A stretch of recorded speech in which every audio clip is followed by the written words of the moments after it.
Lahat ng SONA 2016 up to 2021, 6 na SONA. Tuwing binabanggit ni dating Pangulong Duterte ang war on drugs, nagpapalakpakan po ang lahat.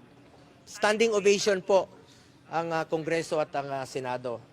Dahil ramdam nila na may pagbabago po at tinupad ni dating Pangulong Duterte ang kanyang pinangako noon. Standing ovation. Tapos bakit ngayon sinisisi siya? Bakit ngayon mag-isa na lang siya? Hindi ba kayo nakinabang? Hindi ba nakinabang ang mga kababayan nating Pilipino? Yung mga anak natin na hindi nasasaktan? Di ba importante sa atin ang buhay ng ating mga anak, ng ating mga pamilya? Nakinabang kayo ah. Nakinabang po ang Pilipino. Tinaya niya po ang kanyang buhay dito. Tapos ngayon, mag-isa na lang siya, puro sisi pang inabot. Sa tanong mo kanina, sabi niya, may inutos ba siya? Sa akin, hindi po siya nag-utos sa akin ng illegal.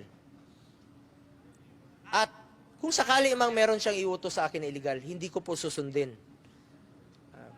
Hindi rin po ako papayag na utusan ako ng illegal. At hindi rin po ako papayag na may mga reward system. Gawin nyo lang po ang trabaho, mandato po ng pulis na labanan po ang kriminalidad at illegal na droga. Gawin nyo po ang trabaho ninyo. Kaya nga po kami full support sa inyo, sinusuportahan namin kayo sa inyong trabaho. Pero sa inyong operations, hindi ho ako nakikialam. Hindi po kami nakikialam.